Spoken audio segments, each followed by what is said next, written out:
Master Jed, question lang po, sa school po namin ay last in ako. And at the same time po ay excess din po ako. May chance po ba na malipat ako ng ibang school kahit na ang ibang kasama ko po ay nauna ako pero dahil transferred ako kaya po ako last in?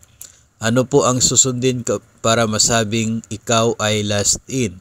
Yung first day nyo po sa division or first day sa school na nilipatan ninyo?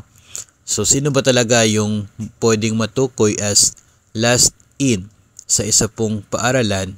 Dahil nga po kapag may time na excess yung teachers ay pwede pong ma-transfer sa ibang paaralan yung last in. Dahil po doon sa kasabihan po, no, or yung rule na last in, first out.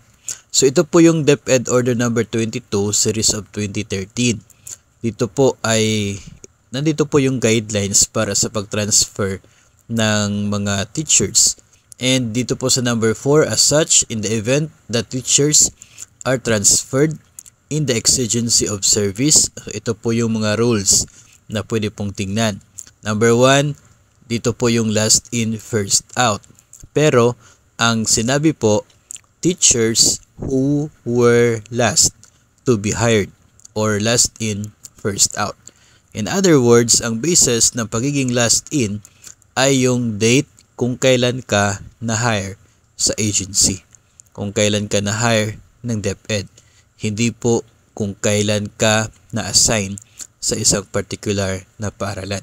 So sa case po ninyo, kung ikaw po yung huling dumating sa school dahil nang-transfer ka from another school, ay hindi po yun ang sapat na basis, no?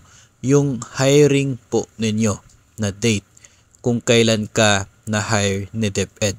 Yun po yung basis. Kahit ikaw po yung huli na nakarating sa school ninyo as a transferred teacher from other school, tapos hindi naman mayroon naman silang bagong personnel na kaka-hire pa lang, then siya po ang pwedeng maituring na last in sa agency.